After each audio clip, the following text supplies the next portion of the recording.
আমি রামিসা। ভালোবাসা এই শব্দটা কতই না মধুর। এই ভালোবাসা সবার জীবনে একবার না একবার তো এসেছেই। আমার জীবনেও এসেছিল। যখন প্রথম তার প্রেমে পড়লাম তখন তো আমার নিজেকে সবচাইতে সুখী মনে হতো। তাকে একটা নজর দেখার জন্য ঘন্টার পর ঘন্টা অপেক্ষা করা, তার সাথে একটু কথা বলতে পারা কতটা যে শান্তি দিত আমাকে তা আমি বুঝিয়ে বলতে পারবো না। কিন্তু সে মানুষ না, সে একজন জিন। আমি তখন ক্লাস 9-এ পড়তাম। সময়টা ছিল শীতকাল, হাড় হিম করা শীত। স্কুল ছুটি হওয়ার পর আমি গিয়েছিলাম আমার নানু বাড়িতে। প্রত্যেক বাড়ি যাই, কিন্তু সেইবার গিয়ে আমি যে আমার ভালোবাসার মানুষটাকে পেয়ে যাব তা কখনো ভাবিনি। নানু বাড়ি গ্রামে। সন্ধ্যার দিকে কারেন্ট চলে গেল, আর আমাদের গ্রামটা এমন অবস্থায় ছিল যে একবার কারেন্ট চলে গেলে সেটা আসতে আসতে 2-3 ঘন্টা। আমরা সব কাজিনরা মিলে ঠিক করলাম লুকোচুরি খেলবো।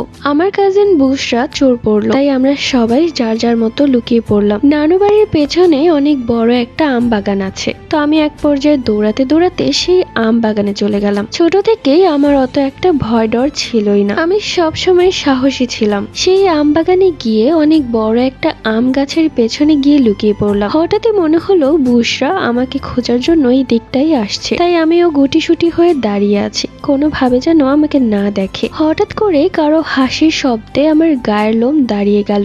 হাসির শব্দটা একটা ছেলের কণ্ঠে। আমি চারিদিকে ঘুরে তাকাতে লাগলাম, কিন্তু কাউকেই দেখতে পাচ্ছি না। তাহলে কে হাসছে? মনের মধ্যে কেমন যেন একটা ভয় ভয় করছে। তাই আমি ঠিক করলাম নানু বাড়িতেই চলে যাই। যেই না আমি সেখান থেকে চলে যাওয়ার জন্য পা বাড়াবো, ঠিক অমনি কেউ বলে উঠলো, আরে কোথায় যাচ্ছেন? আপনার বোন তো এখানটাই আসছে, তাই এখানেই দাঁড়িয়ে থাকুন, নয়তো সে আপনাকে ধরে ফেলবে। আজব ব্যাপার, এতগুলো কথা বলছে, কোথা থেকে বলছে? কাউকেই তো দেখতে পাচ্ছি না। আমি এক পর্যায়ে বিরক্ত হয়ে বললাম, কে আপনি? সামনে আসুন। এভাবে লুকোচুরি কেন করছেন আমার সাথে? আমি দেখলাম আমার সামনের আম গাছের পেছন থেকে একটা যুবক বেরিয়ে এলো। সাদা পাঞ্জাবি এবং মাথায় পাগড়ি, লম্বায় অনেক বড়, চোখে সুরমা দেওয়া, দেখে মনে হচ্ছে নূর চমকাচ্ছে। আমি কিছুটা ভয় পেয়ে গেলাম, কেননা এর আগেও আমি নানু বাড়িতে অনেকবার এসেছি, কিন্তু তাকে তো কখনো দেখিনি।